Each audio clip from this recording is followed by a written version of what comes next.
Bonjour à tous et bienvenue sur votre plateau 10-12, le Zénith week-end, on le dira un peu plus tôt, noir, sombre avec cette triste disparition de ce journaliste, dans tous les cas en seconde partie de ce programme, notamment dans la revue des réseaux sociaux. On débattra longuement sur le sujet. Vos avis également, on pourra vous lire. Dans tous les cas, les cœurs sont, on va le dire ainsi, on va dire que c'est pas du tout évident, aussi bien pour tout ce milieu journalistique, aussi bien pour le monde tout entier, aussi bien pour tous les Camerounais de pouvoir encaisser ce décès vraiment dans des circonstances aussi tragiques que celle-là. C'est vraiment difficile. Repose en paix, on dira ça ainsi, et que ton sang réclame justice.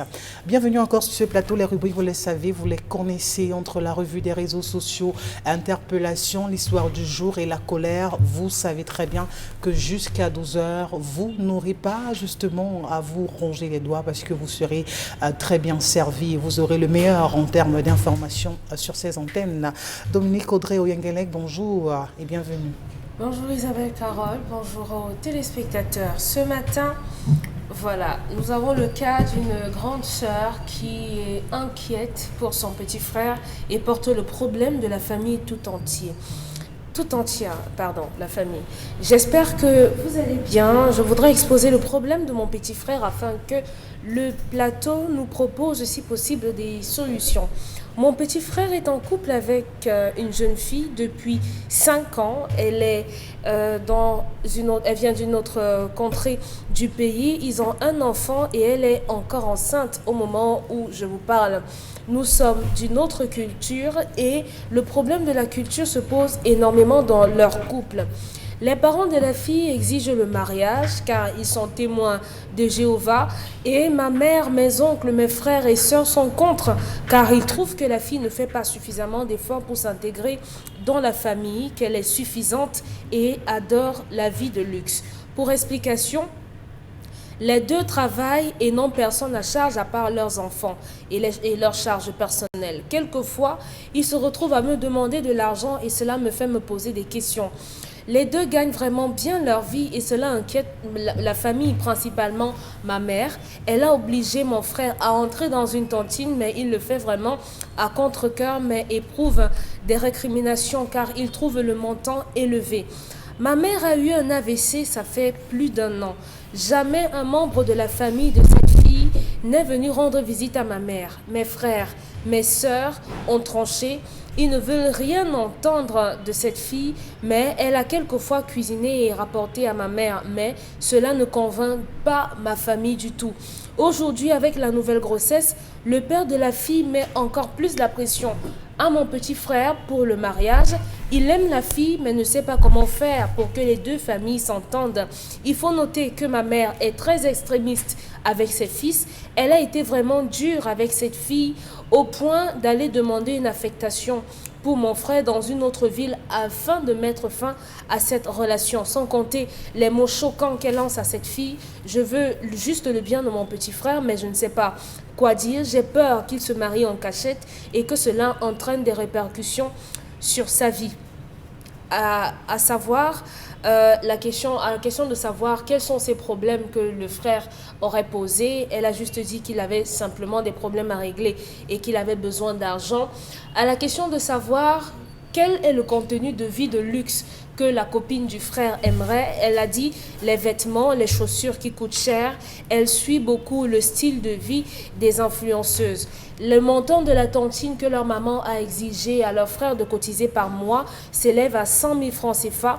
Et et que sa maman pense que son frère et sa copine touchent sensiblement 400 000 francs CFA de revenus mensuels. Ma mère est allée sur le lieu de service de mon frère demander son affectation, mais le responsable de mon frère a refusé. Ils ont chacun 31 ans aujourd'hui. On ne reproche véritablement rien à cette fille, mais on aimerait juste qu'elle fasse plus d'efforts pour se faire accepter et demande à la mère de cette fille au moins de rendre visite à ma mère qui est très malade. Mais il refuse en disant que les familles ne se connaissent pas. Il faut d'abord le mariage et ce comportement nous amène à nous poser des questions sur les sentiments réels de cette fille. Donc voilà, en quelque sorte, je trouve que c'est abusé. Depuis 5 ans, qu'ils travaillent, ils n'ont encore rien réalisé à part un terrain que ma mère les a contraints à acheter. Qui pose le problème? La sœur. La sœur du jeune homme. Du jeune homme, oui. Et elle estime que leur frère a une femme dépensière. La famille tout entière, la maman avec, estime que la fille n'est pas celle qui conviendrait à leur frère parce qu'elle aime bien les choses, elle aime bien se faire plaisir entre guillemets avec l'argent qu'elle travaille, son salaire. On estime également que depuis que la maman du jeune homme est malade, aucun membre de la famille de la fille ne s'est présenté pour au moins rendre visite à la belle-mère de leur fils. Étant entendu que ceux-ci se présentent comme étant des témoins de Jéhovah, ils estiment que la relation est clandestine. Il faudrait d'abord qu'il y ait un mariage en bonne et due forme pour que les familles commencent à se retrouver. Ils ont des enfants? Le deuxième est en cours et va bientôt naître. Donc ils sont sous le même toit? Oui, un enfant déjà. Donc ce qui leur choque, ce sont les dépenses. Oui, donc la famille estime qu'avec 400 000 francs CFA et un seul enfant à charge, ils devraient faire plus d'économies. La maman a allé demander l'affectation de son fils pour une autre ville. La maman a exigé de son fils qu'il cotise à hauteur de 100 000 francs CFA par mois. Pourquoi elle demande l'affectation? Parce qu'elle veut séparer son fils de la fille. La sœur dit que la maman a déjà employé des mauvais termes, elle a été méchante avec cette jeune fille, mais jusque-là, son fils persiste. Et maintenant, la grande sœur craint que ce fils n'aille se marier en cachette à cause des pressions et du papa de la fille et de sa propre maman. Comment est-ce qu'on fait? Ils viennent de deux régions diamétralement opposées. Oui. Et les 400 000 francs sont ramenés dans le couple uniquement par... Les deux, c'est une supposition. Hein. La famille suppose que la mère, que quand elle essaie de regarder comment ils vivent, ils doivent être à 400 000 francs cumulés par mois. C'est-à-dire que la fille également est productive. Elle produit son argent. Pamela Fomena, est-ce que la belle famille devrait se mêler des questions financières dans un couple ou alors laisser simplement le mari, le chef de famille, avec son épouse, discuter de ces questions eux-mêmes, pouvoir s'arranger, se recadrer et ne pas oublier aussi qu'on vit quelquefois, on devrait penser à se faire plaisir à soi-même, c'est-à-dire qu'au milieu des charges qu'on a, des obligations, de l'avenir également à côté de ça, il y a des petits plaisirs qu'on peut se permettre ou alors on peut faire aussi plaisir à son épouse en lui offrant ce dont elle a besoin. Je pense que oui. Oui, je vais répondre positivement par l'affirmative. Oui, parfois il faut le faire. Parfois il faut le faire parce que sur ce plateau on a l'habitude de traiter les cas où c'est la femme qui se plaint, son mari a un gros salaire, on ne sait pas ce qu'il fait avec, il passe ses journées avec d'autres femmes et autres. Sauf que ce matin c'est tout le contraire, c'est-à-dire que une femme qui peut bien faire son mari progresser, encore qu'ils ont un très bon salaire, si l'on parvient à avoir 400 000 francs le mois... À faire une tontine de 100 000. De 100 000 francs à 400 000, vous voyez que c'est presque rien, 400 000 francs dans 5 000. Ça, c'est pour l'homme. On ne compte pas ce que la femme ramène aussi dans la relation. Je pense que 100 000 francs dans 400 000 francs, c'est pratiquement rien. Et il n'y a que votre mère. Sinon, qui d'autre le faire? Parce qu'on se dit toujours que c'est la mère, la personne adaptée pour écouter. Quand même les frères ont déjà parlé, les soeurs et tout le monde, au moins la mère, on peut encore avoir une crainte de ce que, que sa volonté soit faite. Maintenant, la mère, quand elle va dans l'entreprise de son fils, je pense que c'est dans un but précis, qui pour moi, ça n'a rien de malsain, parce qu'elle veut faire savoir à sa belle-fille que vraiment... Je ne vois pas mon fils évoluer à tes côtés. Parce que demain, si ça veut dire que mon fils perd son travail, comment est-ce qu'il va faire?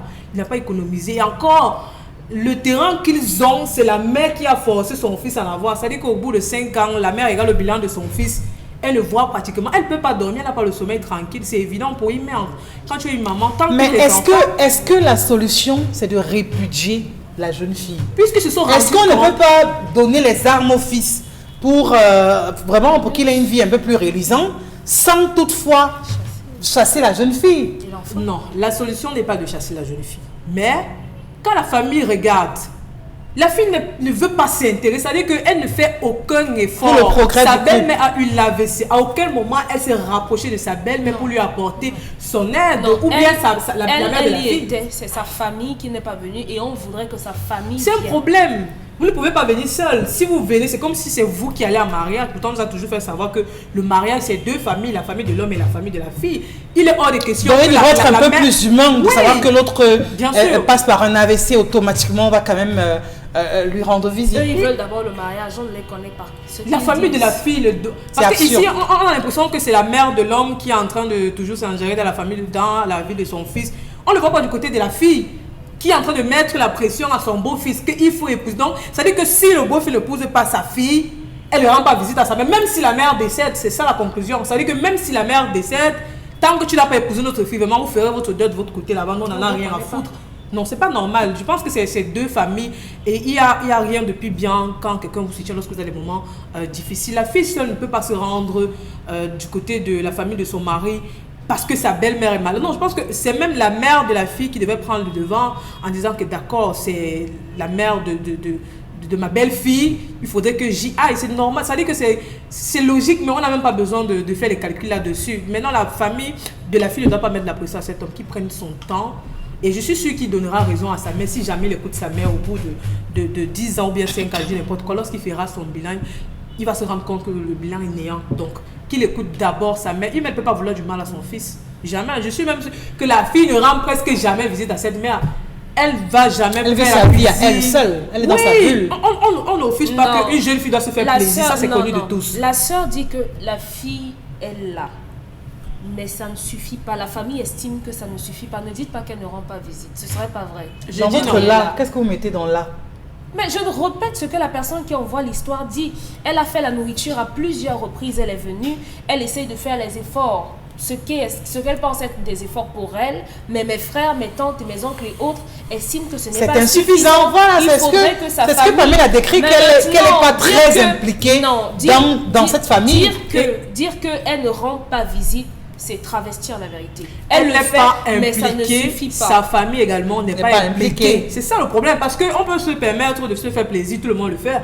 Parfois, on peut prendre son salaire et puis on dit que bon, ça va nous servir à acheter 2 ou 3 vêtements. Ça se fait, mais ça ne va pas être, je veux dire, une obsession. Oui, à peine tu as touché ton salaire, on ne voit pas ce que tu as réalisé, tu allais t'acheter les choses aussi éphémères qu'elles soient. Non, je pense que la mère est très attentive parce qu'il y en a encore des mères qui ne le font plus. Je dis, encore qu'elle va te parler 2-3 fois, tant que tu n'as pas fait ce qu'elle t'a demandé, elle passe à autre chose. Donc que la mère ne se fatigue pas, qu'elle ne se lasse pas à donner les conseils à son fils autant que faire elle pourra, mais que le fils écoute également sa mère, pas pour dire d'aller à l'encontre de son épouse, mais qu'il prenne aussi en compte la vie de sa mère et décide comme il pourra. Je pense que c'est ce que je peux lui dire ce matin. Bobo Mengane, est-ce que c'est la femme dans un couple qui détermine le rythme de progression, de réalisation du couple, ou alors, s'il s'avère qu'un couple sont en train de stagner, le premier sur le banc des accusés, c'est l'homme? Ils ne sont pas encore en couple. Mais ils vivent en couple? Non. L'homme, pour le moment, est considéré comme un bandit. Il ne s'est pas encore présenté. Et pour faire honneur à Martinez Zogo, je dirais que l'histoire du jour nous amène dans un embouteillage. Un embouteillage, rien. Même la fille qui nous renvoie l'histoire, elle donne des orientations, de mon point de vue, sont beaucoup nombreuses. Mais 3 me semblent fondamentales, donc elle-même ne sait pas. Elle pose le problème de diversité sociologique, oui. Elle pose le problème des rentrées financières, elle pose le problème du mauvais comportement de la famille de la fille. Qu'est-ce qu'elle veut finalement? Mais elle pose le problème même religieux. L'autre témoin de Jéhovah, ça fait beaucoup, c'est l'embouteillage. Dans cet embouteillage, on commence donc à disséquer comment. Moi, je reste sur le plan purement de la civilisation africaine. On vient chercher la fille chez elle. La fille ne supplie pas le mariage. On vient la chercher chez elle. Maintenant, le cas de Mbom ou de Viens on reste. Bon, on peut supposer que la fille, parce qu'elle a quitté, elle est allée vivre avec un garçon. Ah, c'est le Viens on reste. On gère ça comment? La première grossesse, on n'a pas parle pas. C'est la famille du garçon qui est fautive à ce niveau. Vous enceintez la fille de quelqu'un, présentez-vous. Toute la semaine dernière, nous avons passé à parler du statut des enfants. D'abord, le premier enfant a quel statut? C'est l'enfant du père de la fille, puisqu'il n'a pas encore doté. Mais après, on va dire, c'est le géniteur, c'est le... D'accord, encore qu'ils sont ensemble, je ne pense même pas que au niveau de l'attribution du nom, ils ont daigné demander. Il y a un deuxième enfant qui arrive. À ce moment-ci, on ne pose pas le problème parce qu'il n'y a pas de dot de mariage. Mais la famille du garçon aurait dû négocier pour l'établissement de l'acte. Parce que là, on peut faire toquer porte et tout pour que les enfants aient le statut. Donc, sur ce strict point-là, c'est la famille du garçon qui est fautive. Deuxième cas, oui, la fille est là, mais sa famille n'est pas là. Mais vous avez volé l'enfant de quelqu'un. Et vous voulez que la famille vienne supplier? Non, cher ami, je ne sais pas ce que dit la Bible. Mais la Bible n'accepte pas la fornication. Quand on me dit que c'est témoin de Jéhovah, n'accepte pas cela. Donc, à ce niveau-là, vous ne pouvez pas recommander ça. Demander à la famille, mais elle aurait dû venir. Non, ce n'est pas... Ça veut dire qu'en fait, les deux mamans n'ont pas échangé. Parce que quand vous entendez parler de fiançailles chez nous, c'est que les mamans échangent les informations. Ma fille est taciturne, ma fille est ceci. Généralement, moi, ma fille, son ventre n'est pas généralement le magasin. Elle parle souvent vraiment et tout. Ma fille n'aime pas... Voilà comment... Et mon garçon, lui, c'est un homme qui est seulement avec ses amis. Vraiment, ta fille mais qui bon, vient, si la jeune fille n'a pas encore une alliance au doigt, c'est parce que le fils est tiraillé entre sa mère qui dit tu ne l'épouses pas et la belle famille en face qui dit épouse notre fille. Justement, et qu'est-ce qui bloque? C'est parce qu'ils sont des régimes, comment je veux dire ça, issus de deux clans sociologiques différentes. C'est la religion. Parce qu'on trouve la fille aussi dépensière sur les bords, quoi. Ah mais attends, c'est pour ça, donc là on ne sait pas. C'est pour ça qu'on parle d'embouteillage. Parce que la maman peut soupçonner qu'elle ne connaît pas les revenus de son fils. Parce que peut-être que dans la famille, c'est le garçon qui doit porter la famille. Je dirais c'est normal. Il y a des familles comme ça, on dit, tu dois porter, peut-être la maman a souffert, peut-être, bon, on n'entre pas là-bas, mais ça peut se justifier. Mais la fille qui nous apporte déjà dit que même la fiancée de mon frère contribue quand même. Même maman ne veut pas. Parce que maman veut contrôler. Qu'est-ce qui bloque le contrôle de l'argent? L'origine différente, d'origine sociologique différente, la religion, on ne sait pas. On ne sait pas. Si c'est sur le plan, c'est à ce moment donc justement que, elle qui nous envoie l'histoire, je voudrais que peut-être toi tu peux parlementer, mais maintenant maman est déjà victime d'un AVC et tout. Et en plus, la famille a développé des idées telles que la famille de l'autre on ne veut pas. Donc on veut amener la famille de la fille à venir supplier que leur fille aille en mariage dans l'autre famille. Et vous ne savez pas ce que l'autre famille entend. L'autre famille vous dit, nous on accepte que notre fille aille en mariage n'importe où, mais il ne faut plus continuer les naissances comme ça, mariez-vous. Donc en fait pour la famille de la fille il n'y a pas de problème. Mais c'est la famille du garçon qui le problème, et c'est la famille du garçon donc de clarifier le jeu et les enjeux qu'ils veulent développer. Dominique Audrey, lorsqu'on est dans ce genre de tiraillement, vraiment, on cède la place à qui? À la mère ou alors à la belle famille? On écoute sa femme? Qu'est-ce qu'on fait? À quel niveau? Par rapport au fils qui aujourd'hui ne sait pas, est presque déboussolé. Il ne devrait pas être déboussolé. Il n'y a pas à être déboussolé. Aujourd'hui, il a une femme qui est enceinte qu'il doit ménager. Moi, j'aurais toujours un problème avec ces belles-sœurs-là qui ont l'œil sur ce que les femmes de leurs frères font. Moi, je ne sais pas. Est-ce que lorsque vous suivez quelqu'un sur les réseaux sociaux, ça fait que vous transposez automatiquement sa vie à la vôtre, Ça a un impact. On a des influenceuses qui portent des sandales à 1 million de francs CFA. Votre belle-sœur achète des sandales à 1 million de francs CFA? Non. Mais elle se laisse influencer par cela. C'est-à-dire Dans que quelle même si elle ne va pas acheter ce qui coûte 1 million de francs, elle ira tout de même faire ses dépenses. Elle ira en acheter parce qu'elle a un besoin. On est en train de parler d'une femme qui a un emploi. Ça veut dire qu'elle sort tous les matins de chez elle et par analogie, elle doit s'habiller tous les jours. Par analogie, elle doit porter des chaussures. Elle doit avoir des sacs à main. Elle doit se coiffer ou bien attacher des foulards, acheter des bijoux et tout. Oui. Où est le luxe là-dedans? Lorsque votre belle-sœur, la femme de votre frère, veut être bien habillée, bien coiffée, vous mettez ça sur le prisme de la vie de luxe calqué sur le modèle des influenceuses. Parce qu'il y a des choses qui sont bien, oui, mais pas nécessaires. Ok. Parce qu'on parle, moi je crois que les belles-sœurs parlent ici de la nécessité. On peut acheter une babouche, oui, c'est bien, mais Oui. c'était pas nécessaire. Donc, vous allez quitter de votre propre foyer à Niala pour venir entrer dans ma part de maison à Bilonguet, me dire ce qui est prioritaire dans mes chaussures. Pour le Parce bien qu'elles de sont son en train de frère. voir que le frère Stein, C'est avec l'argent de votre frère que j'achète mes chaussures. l'argent peut aider, c'est-à-dire que pour le Non, non, couple, arrêtez. Vraiment, arrêtez. Non, faut respecter quand même les gens. Faut respecter les gens, que chacun se concentre sur son est-ce qu'il n'y a pas lieu de s'inquiéter lorsqu'on se rend compte que tel couple, vraiment le couple, on doit, je sais pas, Oui. ils ne sont pas entrés là, ça fait 7 ans, ils sont mariés. Mon fils n'a, ou alors mon frère n'a même parlé de ce qu'il a trouvé un terrain, je sais même pas où. S'il n'en a pas les moyens, après c'est vous qui allez vous plaindre de ce que vos frères vont entrer dans les trucs compliqués et dire que c'est la femme qui l'a poussé à entrer dans la sorcellerie et à commencer à vendre les gens pour acheter les terrains. Vous êtes sûr que le garçon a suffisamment pour acheter un terrain? Ah, Dominique Vous êtes Audrey. sûr que l'argent qu'il a lui permet de construire une maison? Vous êtes sûr que l'argent que votre frère a vous lui permet d'acheter une voiture ou bien de vous louer un appartement à vous, sa soeur, ou de vous donner un fonds de commerce? Non, c'est pas comme ça qu'on procède.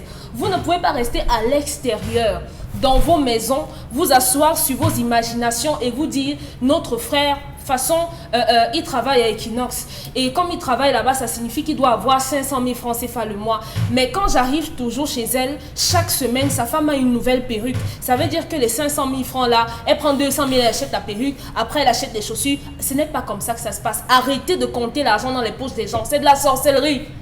C'est de la sorcellerie. Il peut même avérer que la fille gagne plus que le Plus garçon. que lui. Ils se sauront comment. C'est pas comme ça qu'on procède. Non. Mais- Ce que vous avez à faire, c'est de faire asseoir les deux. D'abord, vous ne voulez pas vous asseoir avec cette fille parce que vous estimez qu'elle n'est pas à la hauteur de vos attentes. Ça signifie que c'est une fille qui ne se soumet pas, qui n'est pas une fille qu'on va manipuler au doigt et à l'œil. Et à ce niveau-là, ça vous dérange. Simplement, laissez cette femme accoucher simplement. Et chère dame, si vous nous écoutez, demandez à votre mari d'aller donner son salaire, présenter son salaire à sa mère. Là-bas, il va faire le planning, il va enlever le loyer, tout ce qu'il paye à la maison. Et vous, avec votre argent, faites ce que vous pouvez faire et pour votre maison, et pour votre famille, et pour vos enfants. Parce que ce qu'on va réussir à faire, ça c'est le prototype des familles qui... Lorsque vous avez fini d'investir avec leurs frères et s'ils décèdent, on va tout arracher entre vos mains en disant notre frère travaillait dans telle structure. Celle-ci a passé le temps à acheter les sacs, à voyager et c'est avec l'argent de notre frère, on va tout vous prendre. Vraiment, chère belle-sœur, chère belle-maman, restez à vos places. Charles Amel, le droit de regard de la famille sur leur fils, est-ce qu'il faut se mêler ou pas? Après 7 ans de mariage, je crois, ou c'est 5 ans qu'ils sont passés ensemble, la mère, les sœurs sont inquiètes pour leur frère. Est-ce que l'inquiétude devrait s'établir de la sorte ou alors chacun devrait regarder son couloir, ses affaires? C'est du rôle des belles-sœurs de contrôler, d'enquêter, de surveiller la vie de leurs frères. Elles sont les gendarmes du foyer et de la famille. Tu allais donner les ailes aux belles-sœurs, ça. Je dis les belles-sœurs, elles s'interrogent tout. Ah oui. Elles doivent savoir pourquoi Isabelle Carole s'habille plus que notre frère. Pourquoi? Oui, elles doivent savoir. Pourquoi Isabelle Carole met les longs ongles? Elle avait les habits comment? Sorcière. Oui, c'est la sorcellerie. Elles sont des bonnes sorcières. Ça a permis de réguler. Les belles-sœurs en marchant guettent. Elles regardent. J'ai aperçu ta femme. Allô? Oui, je vais l'apercevoir telle. C'est le rôle des belles-sœurs. Oui, c'est leur rôle. Si vous êtes une belle-sœur exemplaire, si celles qui nous regardent sont des belles-sœurs exemplaires, il y a des belles-sœurs qui font leur travail. On ne cherche pas à savoir, elle gagne plus, elle gagne moins, elle fait c'est sa vie. Ce que la belle-sœur veut savoir, depuis que tu es entré dans la vie de tel, pourquoi il n'avance pas? Pourquoi est-ce qu'il ne change pas? Pourquoi le terrain que vous avez payé est toujours là? Non, c'est maman qui vous a fait payer ce terrain. Il n'y a même pas une brique. Conséquence, c'est une mauvaise femme. Wow. C'est une mauvaise femme. Que vous le vouliez ou non, c'est des rapports qu'on dépose à l'oreille de la maman. Accoucher ne suffit pas. Accoucher ne suffit pas. Je suis désolé. Donc si l'homme n'a pas construit, ça veut dire que la femme c'est une mauvaise femme. L'homme qui n'a pas déposé de maison et qui vit avec une femme, c'est une mauvaise femme. Wow. C'est la femme qui pousse le mari. C'est la femme qui amène le mari vers sa vision. Ils ne sont pas encore mariés ici. Non. Un voleur. Non mais ils vivent. Bon. La fille se constitue en mariage. Oui. Et je doute fort qu'elle soit témoin de Jéhovah. Cette fille n'est pas témoin de Jéhovah. On dit que sa famille est témoin. Oui, Non, donc sa famille, elle n'est pas témoin de Jéhovah. Parce que ça, c'est la part des choses qu'il faut faire. Elle n'est pas témoin de Jéhovah. Elle a grandi dans ce milieu. Ça suppose que l'argent que la fille et le gars travaillent, ils passent le temps à s'offrir des week-ends, des influenceurs, Kribi, Limbé, ils projettent tout sauf une vie stable. Ça veut dire qu'ils sont encore puérils et jeunes dans leur conscience. Qu'est-ce qu'il faut faire? Il faut les ramener. Qui doit donc le faire? Les parents. La sœur, c'est bien plus, elle a joué son rôle. Hein. Elle a joué son rôle sans jalousie, même si elle a eu quelques débordements, elle a joué son rôle. C'est toute personne. Ouais. Donc ça veut dire que c'est pour le profit du couple que la famille se comporte de la sorte. C'est pour le profit du couple. Qu'on la repousse. Les tantes ont exagéré en disant non, la famille doit venir, la famille doit faire ceci, la famille, parce que dans l'esprit des tantes, elles estiment que c'est le gars qui gagne plus que la fille. Donc je ne peux pas rentrer. Ça, c'est des considérations familiales. Les parents, ça veut dire la mère du gars doit faire le déplacement, comme le disait Bombok, pour aller rencontrer la mère de la fille. Si et seulement si le fils a l'intention et elle-même la mère a validé cette relation. Mais tout porte à croire, avec ce que j'écoute, que la mère ne veut plus cette relation parce que 5 ans après, son fils, cette femme n'a pas amené la richesse. Conséquence, ce mariage, elle voit l'échec. C'est quoi la définition de richesse?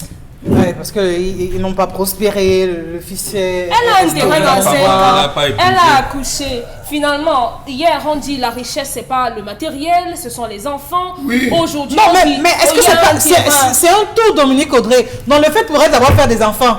Bon, on reste là en location, ça c'est la dernière perruque. Elle a déjà participé pour qu'on acquiert un terrain. Parce que la mère a mis la pression. Est-ce que c'est l'argent de la mère? La mère a mis la pression. Oui, la mère a mis la pression. Vous pensez que parce que votre mère... Donc si la mère n'a pas mis la pression, c'est que 7 ans après, il n'est pas terrain. J'ai une question, c'est 5 ans. Est-ce que parce que votre parent vous met la pression d'acheter quelque chose, ça enlève l'argent de votre poche? La pression va se limiter à la parole. Mais ils ont donné de leur argent. Oui, ça qui a interrompu les liens du mariage. Juste parce que la belle-mère a vu une greffe de 350 000 sur la tête de la fiancée à leur fils. Et ils ont compris que c'est une catastrophe. Que si la fille peut s'offrir le luxe d'acheter une greffe de 350 000, la maman réfléchit en papin. La maman réfléchit en moulinex à écraser. La maman a réfléchi. Mais écoutez, on vous dit que quand vous entrez dans une famille, épousez ou vous voulez entrer dans une famille, étudiez l'environnement. Cette fille n'a pas étudié l'environnement. Ni le garçon, la famille de le garçon non plus. Je suis ça, je suis Même le d'accord. garçon, Donc, mais puisque le problème n'est pas porté par la famille de la fille, mais par la famille du garçon. Oui. Voilà pourquoi je me Oui, place. mais non. À ce moment, il faut dire que la famille du garçon a tort. Vous ne pouvez pas enceinter une fille, vous attendez une deuxième grossesse, vous ne faites pas le pas. Sous le prétexte que la fille n'a pas non. Dans le sens justement, où on pose non. Le problème, ce n'est pas une question de mariage. C'est une question d'habitude et de comportement de la fille. Non. Et de la famille. Non. On dit, la fille a dit, J'ai écouté. ordre sociologique, blocage sur le plan clanique. Les autres choses arrivent seulement de Ça, manière... c'est léger. C'est pas léger. C'est pas léger.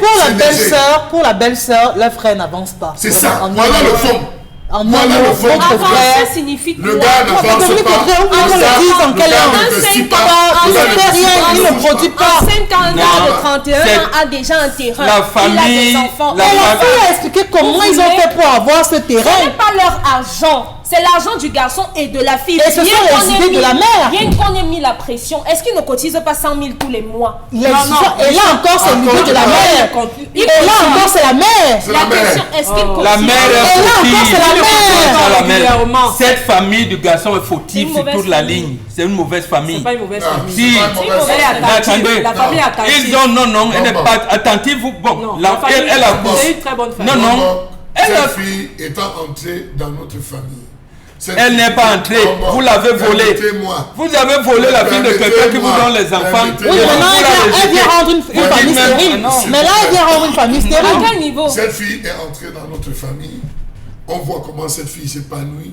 On voit comment notre fils est heureux. On voit comment notre fils vit dans la prospérité. Par conséquent, on va Par l'épouser. conséquent, allons prendre cette femme. S'il vous plaît, c'est comme ça, allons prendre cette femme. Je vous ai toujours dit qu'on ne prend pas, chez les banques, on ne prend pas la femme. Ils sont là dans le cas du vol, c'est un voleur. Oui. C'est un voleur. Et un voleur se comporte Bon, comment bon. alors? Et bon. Non, on règle d'abord le vol, ça la mêle. Quand on Vous mélange... vous éloignez du problème fondamental. Non. Lequel? Le problème fondamental, mais vous-même vous avez commenté ça. Le gars n'évolue La pas. fille apporte la stérilité dans les Le gars affaires. n'évolue pas, Non. c'est pas C'est accouché. quand après, il n'y a pas de... Non. Oui, non, la stérilité dans les affaires. Oui, Ça, oui. on dit, Combien de la Camerounais stérilité dans de les 31 affaires. ans en 5 ans Ça veut dire que la famille La du colère, garçon- la colère, merci Warren de la colère. Ils n'ont pas le même La salaire. colère, la colère.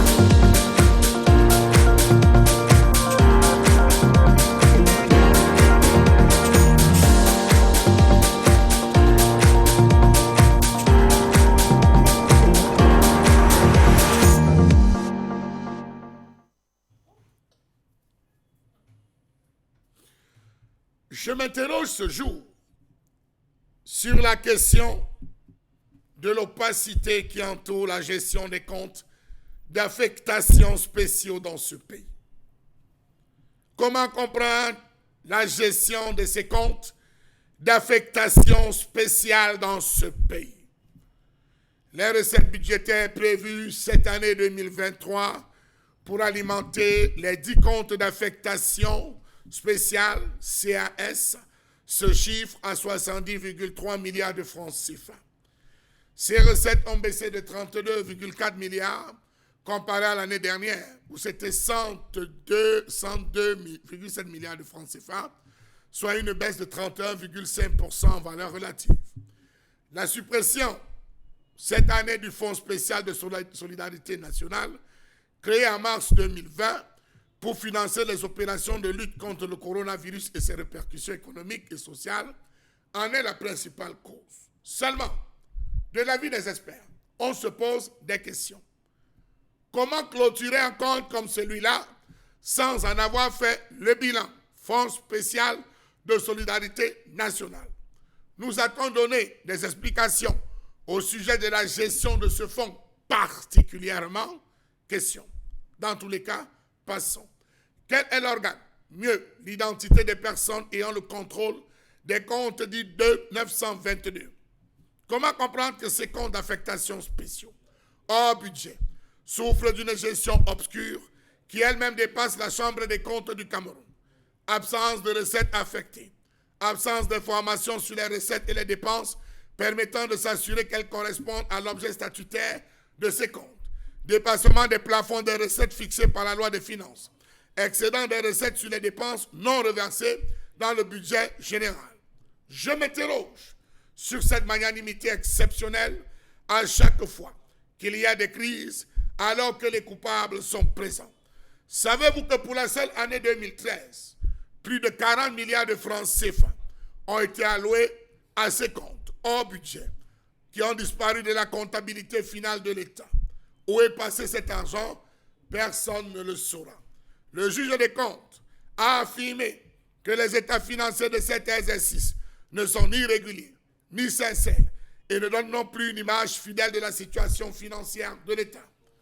Comment comprendre que sur une dotation initiale totale de 93 milliards 300 millions de francs CFA pour les 13 comptes d'affectation spéciale ouverts pour l'exercice 2013, les recettes ont été réalisées pour un montant de 94 milliards 157 millions 796 220 francs CFA, tandis que les dépenses ont été exécutées pour un montant de 53 milliards 773 millions 901 895 francs CFA, soit un excédent de 40 milliards 383 millions 894 325 francs qui n'a pas été intégré au résultat général, conformément aux dispositions de l'article 32, alinéa 3 de la loi numéro 2007-006 du 26 décembre 2007 portant régime financier de l'État.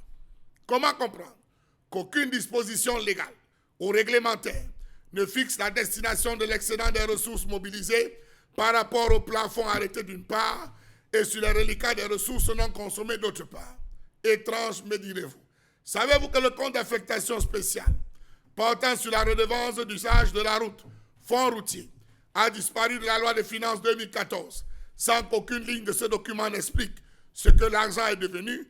Pourtant, on savait qu'en 2012, déjà, le fonds routier avait accumulé d'importants excédents.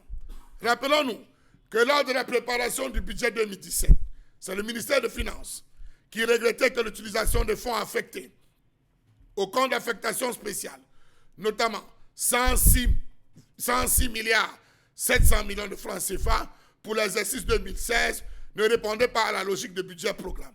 Comment comprendre que ces milliards de nos francs dépensés, mieux exécutés dans certains cas, n'a pas de lien direct avec leurs ressources? Pire, comment comprendre que certains de ces comptes ont supporté le paiement des salaires et autres indemnités diverses?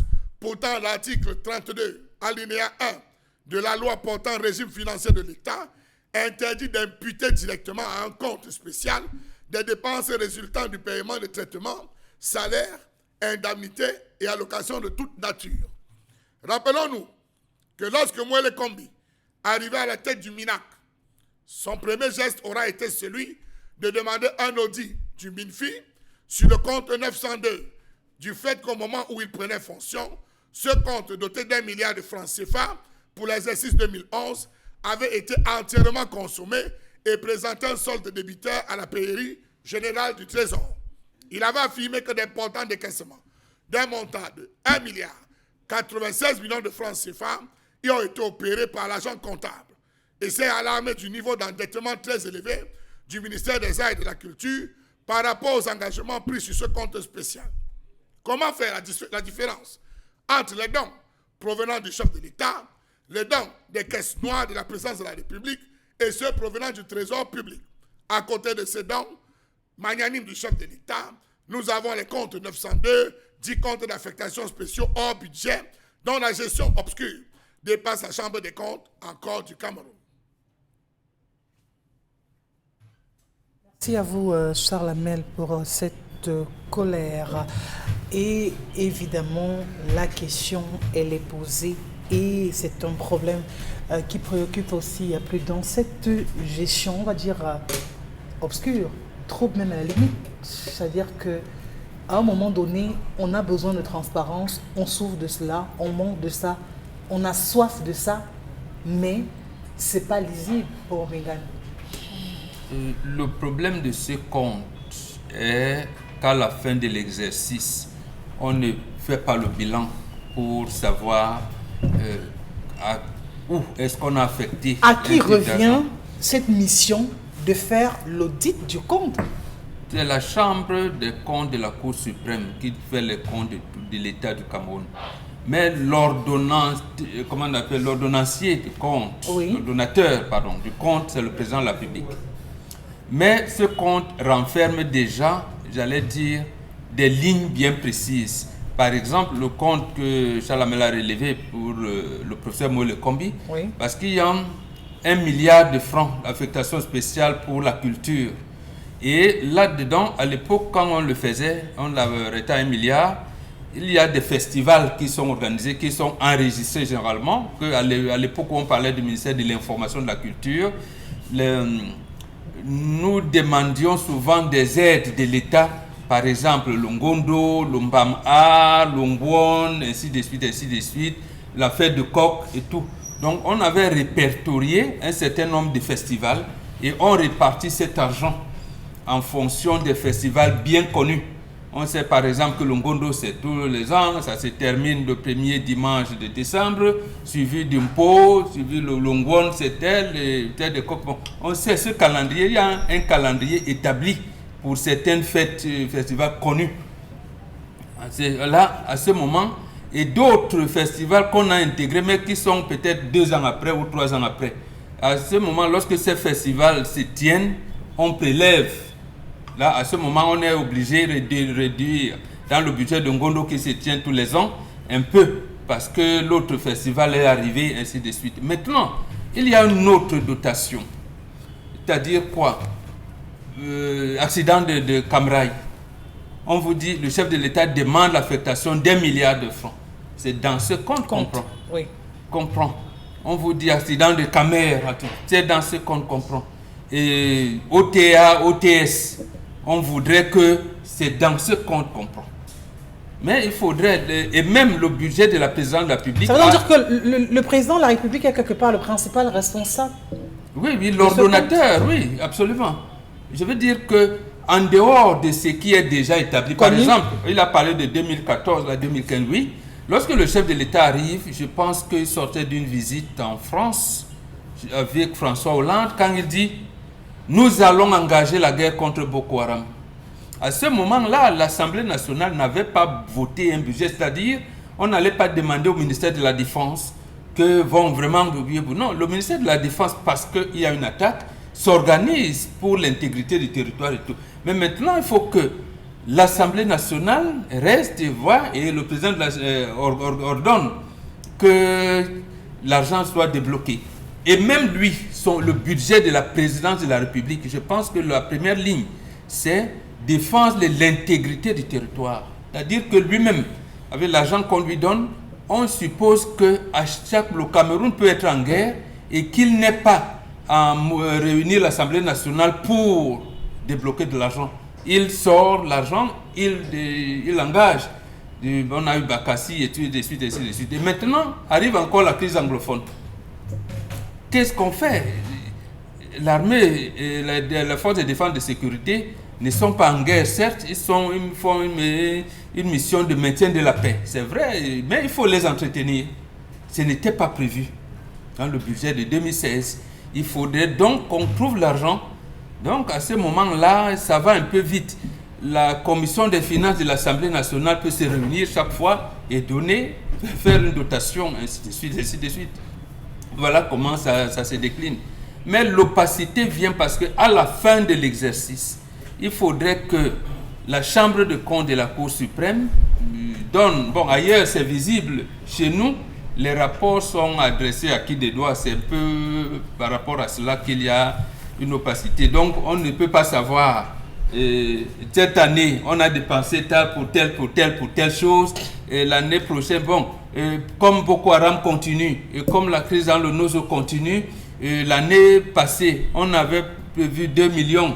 Bon, on préserve encore 2 millions en attendant. Bon, en principe, c'est ce que Charles Hamel recommande qu'on fasse. Moi aussi, je suis de cet avis.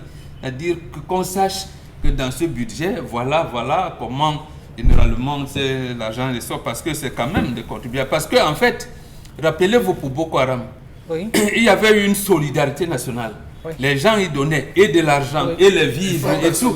Voilà. À un moment donné, on vous dit laissez. On dit comment? Bon, laissez, d'accord. Mais ça veut dire qu'il y a un compte Il y a de spécial. la réserve. Voilà, ça veut dire qu'il y a de la réserve.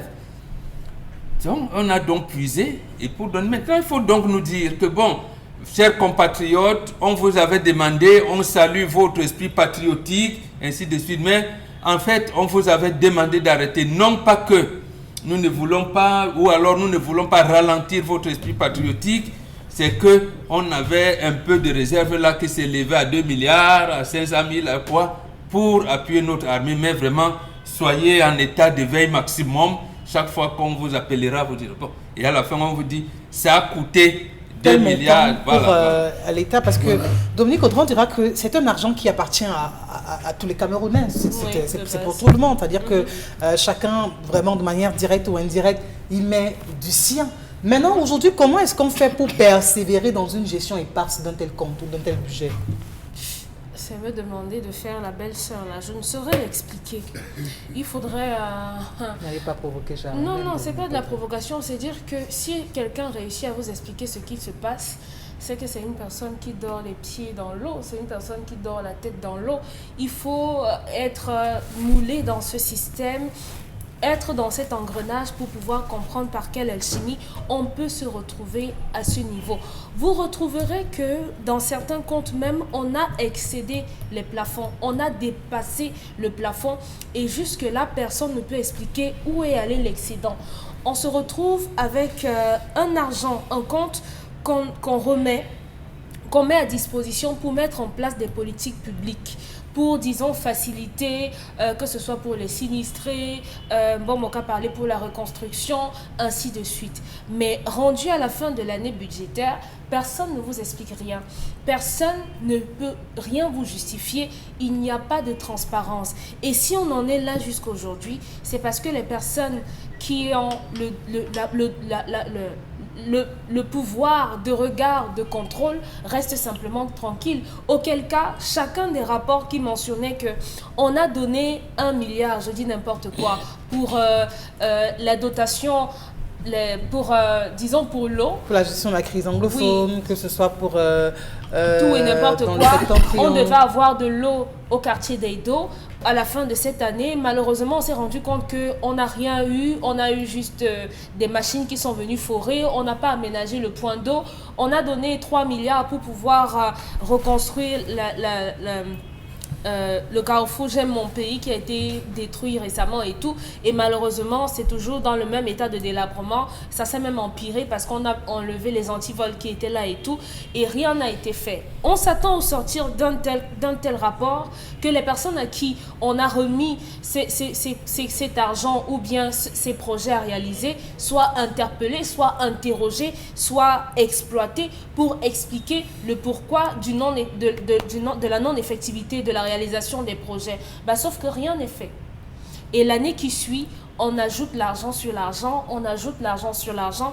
Conséquence, on est obligé de déduire que cet argent, c'est l'argent des cacahuètes, c'est l'argent de poche qu'on donne aux petits copains, on remercie pour un service bien accompli et basta, ça continue comme ça, le pays continue d'évoluer. Alors Pamela Fomen, comment est-ce qu'on explique ou encore on justifie qu'une situation ou alors un État qui se trouve superfusion dans presque tous les domaines, on dira ça ainsi, se permet quand même de faire ce gaspillage parce que le flou entraîne automatiquement, systématiquement le gaspillage. Le compte rendu, pourquoi ce n'est pas une affaire propre qui soit aussi au Cameroun de pouvoir retracer, de pouvoir faire des audits, de pouvoir établir clairement ce qu'il y a eu comme entrée, ce qui s'est fait comme dépense pour tel ou pour tel autre aspect, du moins de partager les moindres détails avec le peuple qui a sa quote-part. En principe, c'est le minimum qu'on attendrait d'eux, jusqu'ici, vraiment. En cas de dépenses, vraiment, le minimum serait quand même d'effectuer ou alors de rendre compte et avoir une traçabilité sur les dépenses qui ont été faites, parce que c'est une réclamation légitime qu'ils devraient faire. Sauf que moi, personnellement, je ne suis pas étonnée parce que ce n'est pas le premier cas. Et à chaque fois qu'on parle de millions, dans ce pays, on se retrouve dans des situations pareilles. Ça veut dire que j'ai l'impression que c'est fait à dessein. Ça ne surprend personne aujourd'hui, même si on en parle. c'est parce qu'on aimerait que ça change, même si ça peut peut-être entrer dans les oreilles des sous, parce que le ministre des Finances a eu à faire des réunions justement avec les acteurs de la chaîne d'exécution de certains projets où ils ont évoqué que non, d'ici peu, on passera au numérique, c'est-à-dire qu'un projet qui est évoqué, qui a forcément avancé, on passera au numérique pour rendre compte. Mais jusque-là, rien n'a été fait, rien, c'est-à-dire carrément, rien n'a été fait. Pourtant, le but de cette réunion qui a duré pratiquement 3 jours, je vais dire une conférence, voilà, qui avait le but d'améliorer les conditions de travail, affirmer une transparence pour permettre justement, au Parlement d'exécuter les travaux qui leur ont été confiés, mais rien n'a été fait. Donc c'est à travers le numérique qu'on va pouvoir réaliser. Ils ont tenu une réunion de 3 jours, ils ont dit désormais c'est à partir du numérique qu'on va vous rendre compte, puisque peut-être physiquement on n'arrive pas à s'entendre. Maintenant, à chaque fois qu'il y aura tel projet qu'on a évolué à tel niveau, on pourra au moins savoir une traçabilité, mais rien n'a été fait. À l'instant où je vous parle, ça c'est 2021, nous sommes en 2023. Oui. On n'a pas eu de Quel peut être le véritable catalyseur, Charles Hamel, aujourd'hui pour changer la donne? Alors, il faudrait déjà qu'on rende compte au peuple sur la gestion de ces ensembles de comptes. Je vais vous lire pour le compte 1902. 1 milliard de francs CFA comme fonds d'affectation spéciale pour les artistes musiciens. Quelle est la situation des artistes musiciens? Catastrophique. Seulement pour les artistes musiciens. Seulement 1 milliard de francs CFA comme fonds d'affectation spéciale pour les artistes musiciens. Fonds de soutien aux victimes des catastrophes et calamités naturelles, 2 milliards, géré par le ministère de l'administration territoriale. Compte d'affectation spéciale pour la régularisation des marchés publics, 8 milliards. Compte d'affectation spéciale pour la modernisation de la recherche dans les universités, 9 milliards 600 millions. Compte d'affectation spéciale pour le soutien à l'activité touristique, 1 milliard. Activité touristique, 1 milliard. Pourquoi vous me regardez? L'activité touristique, soutien à parce que quand vous dites ça, vraiment j'ai l'impression que vous parlez dans notre pays. Parce que compte d'affectation spéciale pour le financement des projets de développement durable en matière d'eau, 500 millions. Compte d'affectation spéciale pour le développement des télécommunications, 10 milliards. Compte d'affectation spéciale pour le développement du secteur postal, 200 millions. Compte d'affectation spéciale pour la production des documents sécurisés de transport, 3 milliards 500 millions. Fonds sémencier, 1 milliard. Fonds du développement du secteur forestier, 2 milliards. Redevance d'usage de la route, 55 milliards. Redevance payée par les organismes portuaires autonomes à l'autorité portuaire nationale, 1 milliard 500 millions. Il n'y a pas de casse. Alors, écoutez, même si on a diminué beaucoup, jusqu'à aujourd'hui, ce fonds de développement du secteur touristique, c'est où? Ce compte d'affectation spéciale pour les artistes, c'est où? Même pas une salle. C'est où? Alors, il faut donc se poser les bonnes questions. Est-ce que c'est fait pour les titulaires? Non, les titulaires, c'est-à-dire, comme on a dit pour les artistes, ou alors c'est tout simplement fait là, ce n'est qu'une titraille qu'on fait. C'est des questions. Le juge des comptes lui-même doit se lever. Le juge des comptes, à moins, je ne sais pas, je dis n'importe quoi, peut-être qu'il a les mains liées. On a besoin que des enquêtes soient faites. Qu'on nous dise, voilà l'argent qui a été mis à disposition. On a dépassé tant. Cette année, ça nous a servi de gérer tant. Est-ce que cet argent a servi à gérer les deuils? Dites-nous. Peut-être ce qu'on a affectation spéciale pour les musiciens, ce n'est que pour gérer les deuils. Et c'est 1 milliard alors? J'ai dit peut-être ce n'est que pour gérer les deuils. Parce que même l'infirmerie qui devait être inscrite, qui devait être construite et gérée, n'a jamais vu le jour. Restons dans le miracle. Le cas podium du miracle est où? Il faut poser toutes les bonnes questions. Vous rêvez des projets. Non, mais oui, il faut parler du cas podium. Le cas podium, on sait là, c'était mort. Et combien ça avait coûté au contribuable camerounais? On vous parle de comment vous appelez ça? Le fonds de développement du secteur forestier, 2 milliards. Vraiment, arrêtons un peu avec cette gabegie. Que les populations, la société civile se lèvent aujourd'hui. Voilà plus de 7 à 8 mois qu'on parle de ces affaires de comptes. Il est temps que le peuple soit renseigné. Ce peuple, malheureusement, qui est lésé, mais retenez une chose, ici, vous avez une place de choix. Zini l'effaceur.